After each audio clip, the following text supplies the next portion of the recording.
You asked for it, and here it is. Teeny weeny art, or itty bitty art, whatever we're calling it, Encore Edition. Hello and welcome back to Jenna Gets Creative.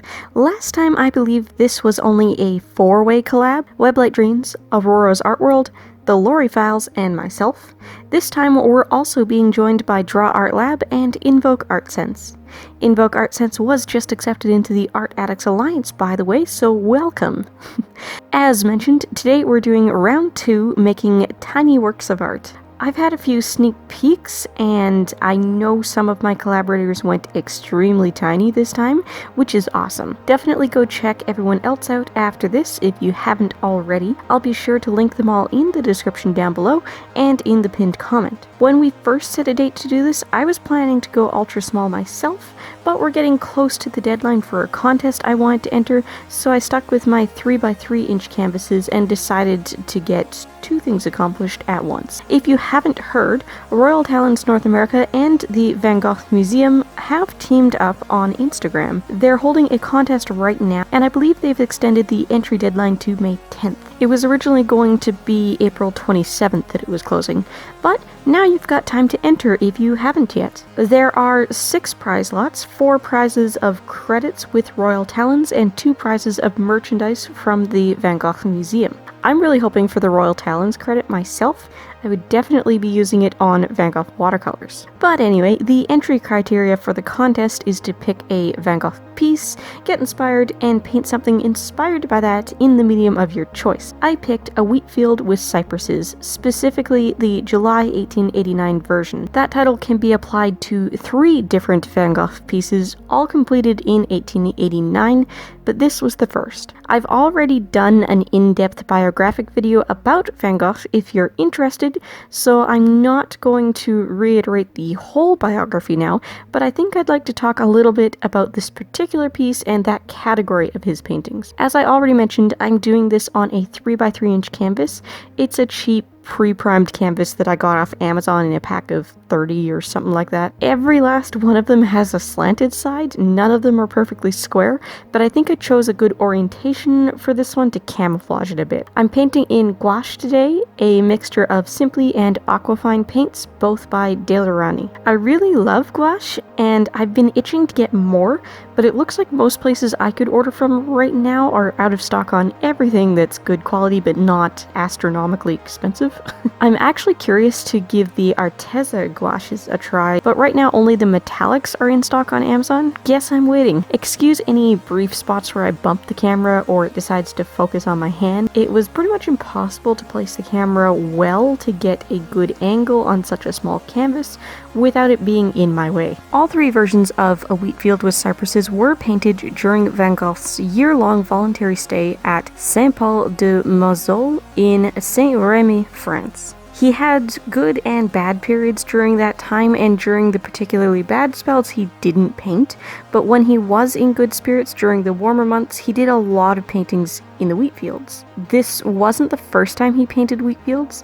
If you're familiar with Van Gogh's life or watched my previous video on him, then you'll know he did try to become a minister at one point earlier in his life, and some of his wheat field paintings with religious symbolism date much earlier than the wheat fields he painted in Saint-Rémy and Arles. It's the wheat field paintings from 1888 onward that captivate me though. He's moved past the religious symbolism of single peasant farmers carefully binding perfect sheaves, and now he's looking at the beauty of nature. These are rural landscapes that capture the countryside, and if they feature humans at all, they just happen to be there. I also find it interesting to analyze his skills and the choices he made in these paintings. In some, like Harvest, he captures the depth of field from his point of view all the way out to the mountains in the distance quite well. But then you look at Haystacks Near a Farm in Provence, which looks as flat as battle scenes painted in the medieval ages. Both of these were painted in June of 1888.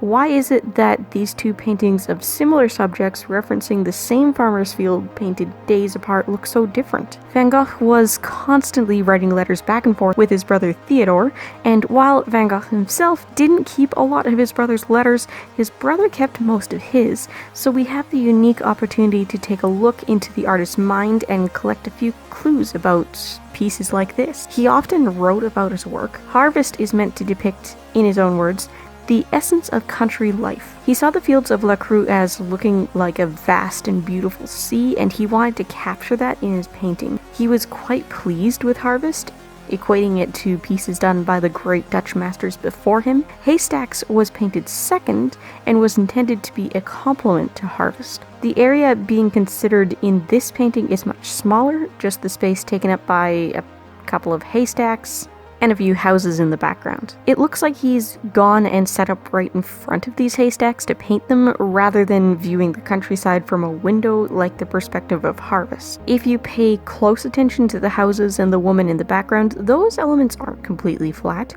The roofs slope. The leftmost house is shown on a corner angle.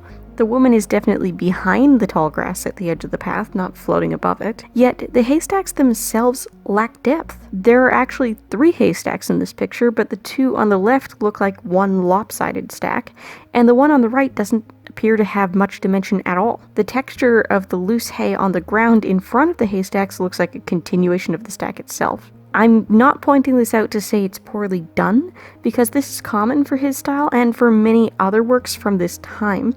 I'm just curious why this closer, more focused piece has lost that 3D space that Harvest has. I don't have an answer either, but knowing how troubled Van Gogh was, knowing how little success he had getting anyone besides his brother to care about his work, and frankly being an artist myself, I can only imagine that he must have been disappointed with this piece. It was meant to complement Harvest, which he was so proud of, but it lacks something important he was able to capture in the former. The wheat field he could see from his window at the asylum in Saint-Remy was enclosed by a wall, which is why you'll see a nebulous dark barrier around the field in so many of his wheat field paintings from that time, in the paintings from a raised perspective. Sometimes he got that perspective right and painted scenes like this, enclosed wheat field in the rain, November 1889, and sometimes he once again painted something reminiscent of medieval battle scenes, like this. Enclosed wheat field with rising sun, May 1889. The wheat field paintings he did featuring cypress trees were done when he was allowed off the asylum grounds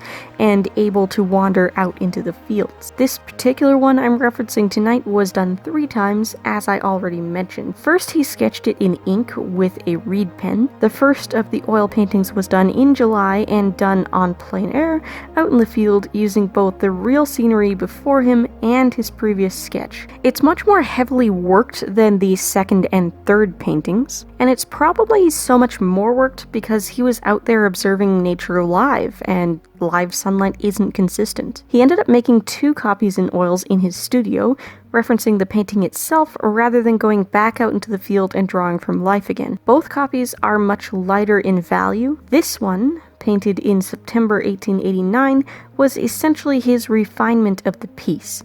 It was painted the same size as the original and has more of that rolling sea impression he wanted to convey with the wheat field. The second copy, painted on a smaller canvas, is much rougher and more simplified. This one he sent to his mother and sister as a gift and may have been painted for that purpose to begin with. He sent both the original and the larger copy to his brother, who was an art dealer, to be sold. Van Gogh's work generally didn't sell during his lifetime, but his brother's widow ended up selling the original in 1900. Today, the original is owned by and on display at the Metropolitan Museum of Art in New York. The full-sized copy is owned by and on display at the National Gallery in London, and the smaller copy is privately owned. Van Gogh did complete other paintings en plein air in the wheat fields of Saint-Remy, and some of them also featured his beloved flame-like cypress trees, but none were given quite as much personal attention and reworks as a wheat field with cypresses. Which version of it do you prefer? I think the reason I'm so drawn to the original is the sheer amount of detail and how obvious it is that he painted over and reworked so much. It captures the beauty of what he was looking at for sure, and it's a fine example of post-impressionism art in and of itself, but there's a bit of Van Gogh himself and his process captured in the original as well, and I don't get that feeling from the studio reworks. If you haven't seen everyone else's teeny art videos today, don't forget to check them out. And if you're interested in entering the contest I'm submitting this piece to, go check out the Instagram feeds of Royal Talons and the Van Gogh Museum. If you're looking for something else to watch, I've got some suggestions up on the left side of the screen now, including that biographic video I did on Van Gogh last year. I upload art content twice a week at minimum, every Tuesday and Thursday, and if you like living life creatively, whatever that means to you, I'd love to have you along for the ride. Bye guys!